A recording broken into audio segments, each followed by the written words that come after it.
we don't know for sure if Ramil Madriaga will still be presented as a witness of the prosecution. There are rumblings na the prosecution has realized that, of course, they won't say it publicly. They've realized na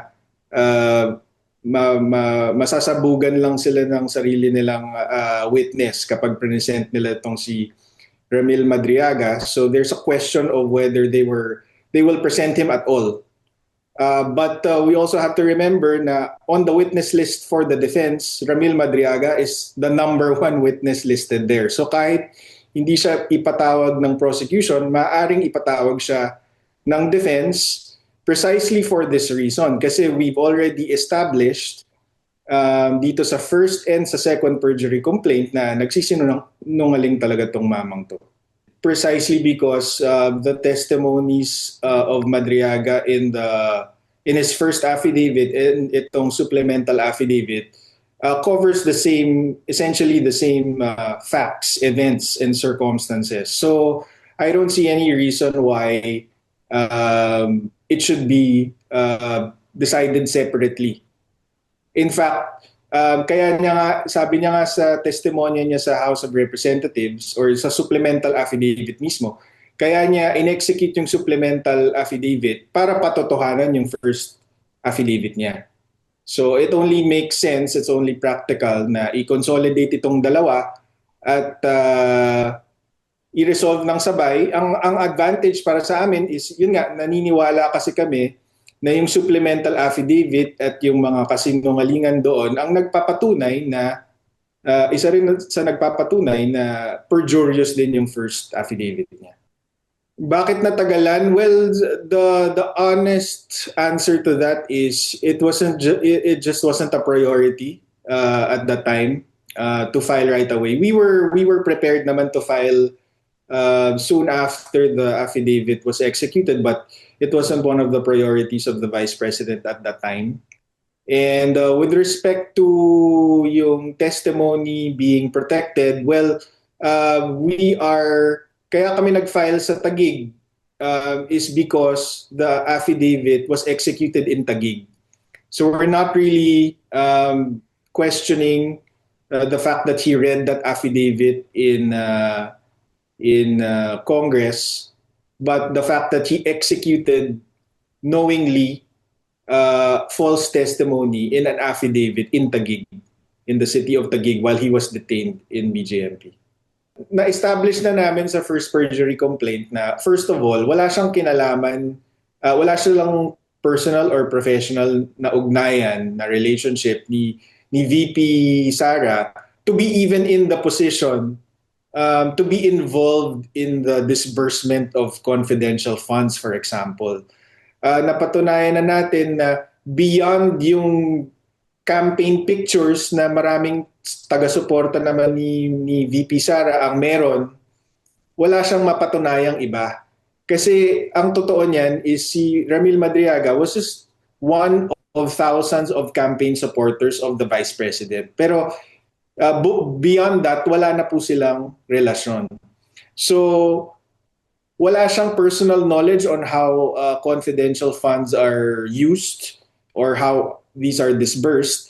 Tapos, yun nga, when he supplied the details, parang they immediately and publicly collapse under the slightest scrutiny. That's what we say. Kasi, yun nga, sabi niya, dineliver niya sa Cabuyao, Laguna. Sabi niya, clearly, tanaw niya daw yung SNR sa Cabuyao when they delivered, pero wala namang SNR mall sa Cabuyao, Laguna.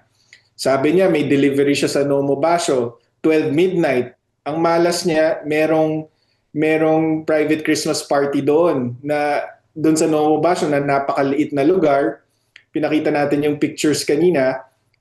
Imposible na may ibang makakapasok doon na hindi nila kilala at mapapansin nila. And we have testimonies from 2 of the people present, but they can be corroborated by 40 other testimonies. So, imposible talaga yung sinasabi niya. And third, yun nga, yung delivery to the ombudsman, that's highly improbable also, if not impossible, because ito ngang si Attorney Ryan Kilala, yung intended recipient, hindi naman po nagtatrabaho sa ombudsman building for that entire month of December 2022. At yun nga, sabi ko, matalik na magkaibigan si Madriaga at si Attorney Ryan Kilala. So actually, kung gusto niyang hatiran ng pera, they can do it discreetly sa bahay niya or pwede siyang makipag-meet up kay Attorney Ryan Kilala to a more private place. So talagang improbable itong sinasabi ni Madriaga. Yung mga present ko this morning sa inyo, yan yung mga hindi pa kasama sa first perjury complaint. But for all the other evidence in the first perjury complaint, we reused them for this second perjury complaint. So yung mga hinighlight ko sa inyo kanina, in addition lang yun to the first perjury complaint. Kaya umabot ng halos 1,000 pages itong second perjury complaint. Ganon kadami. Alright. Ebidensya namin, 12 affidavits of corroborating witness in total. Itong second, sir. Attorney, tama po ba 12 itong second complaint niyo po? 12 is the total of the witnesses from the first and the second, which we all used dito sa second perjury complaint. Yung bagong affidavits dito sa second perjury complaint, 5. Kasama na affidavit ko because I was the one who purchased a manager's check from Land Bank para makita namin kung ano ba talaga yung itsura ng authentic na Land Bank manager's check. All right.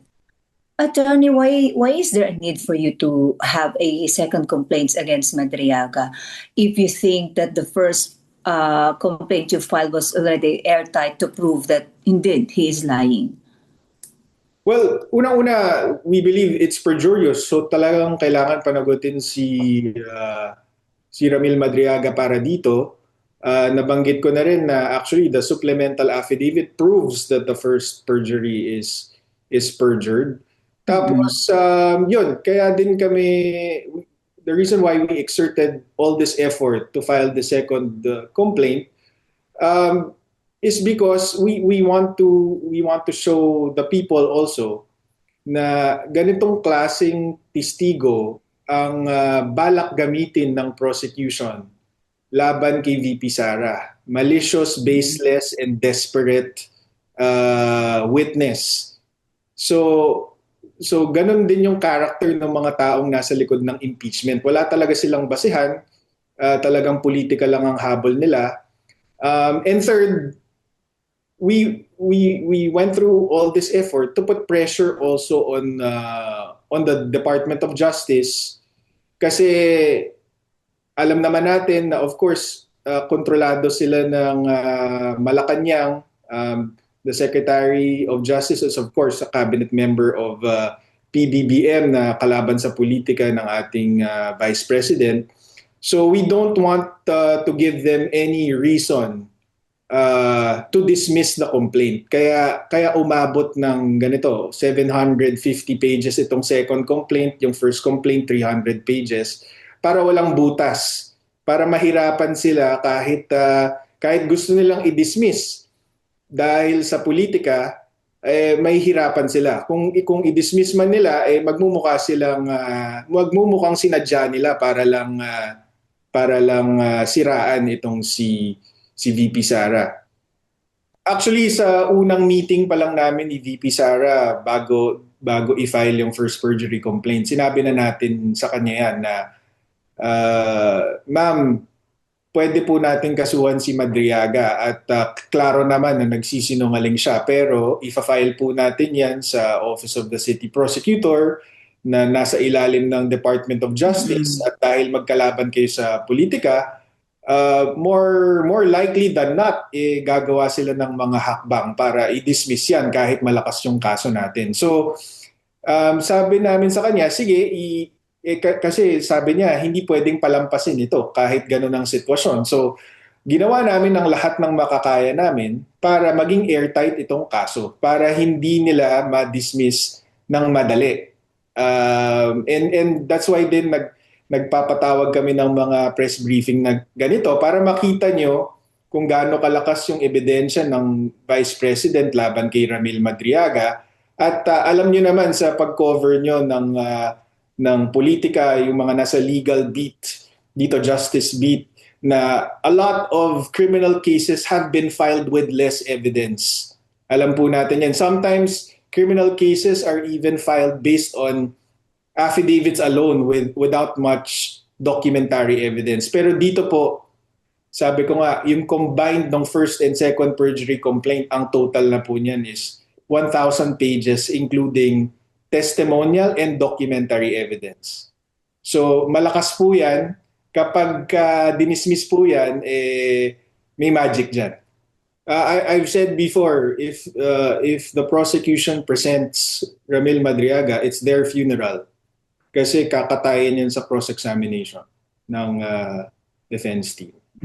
Lalabas lahat ng kasinungalingan niya. And then, ganun kami ka-confident na we're telegraphing already what we have by filing this complaint affidavit. Alam namin na hindi niya masasagot ng tama itong mga ebidensya namin laban sa kanya. Ito yung nakalap namin with the time available. Pero meron pa yan. Like I said, yung 12 sworn testimonies, of course, pwede pang i-corroborate yan by more witnesses.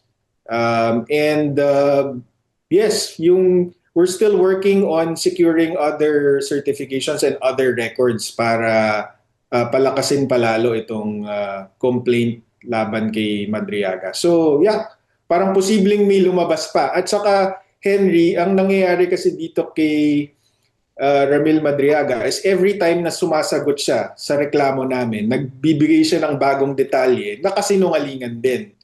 So every time na sumasagot siya, nanganganak yung problema niya kasi pati yung bagong sagot niya, nababasag din namin with evidence. May mga bulong-bulungan lang kaming narinig na baka hindi na siya i-present.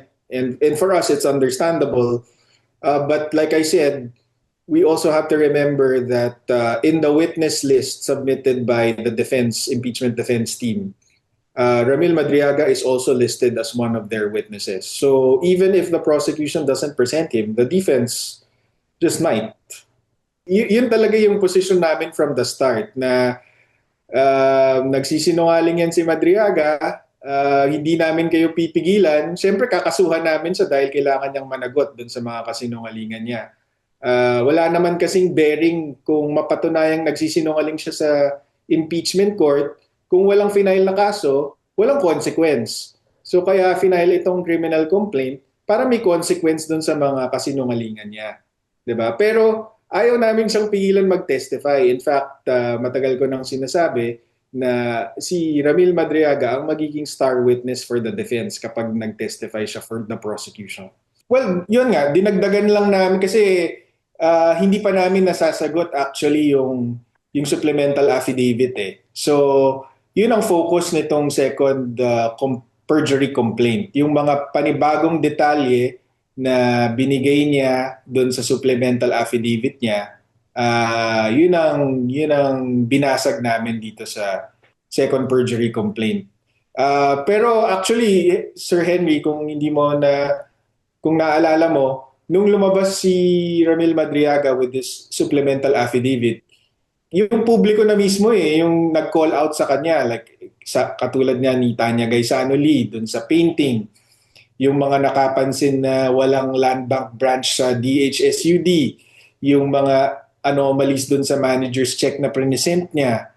'Di ba? So patong-patong na yung mga taong lumabas na without any solicitation from our side, sila na mismo ang lumabas para pasinungalingan si Madriaga. So ito, we're just formalizing all of that into an official complaint.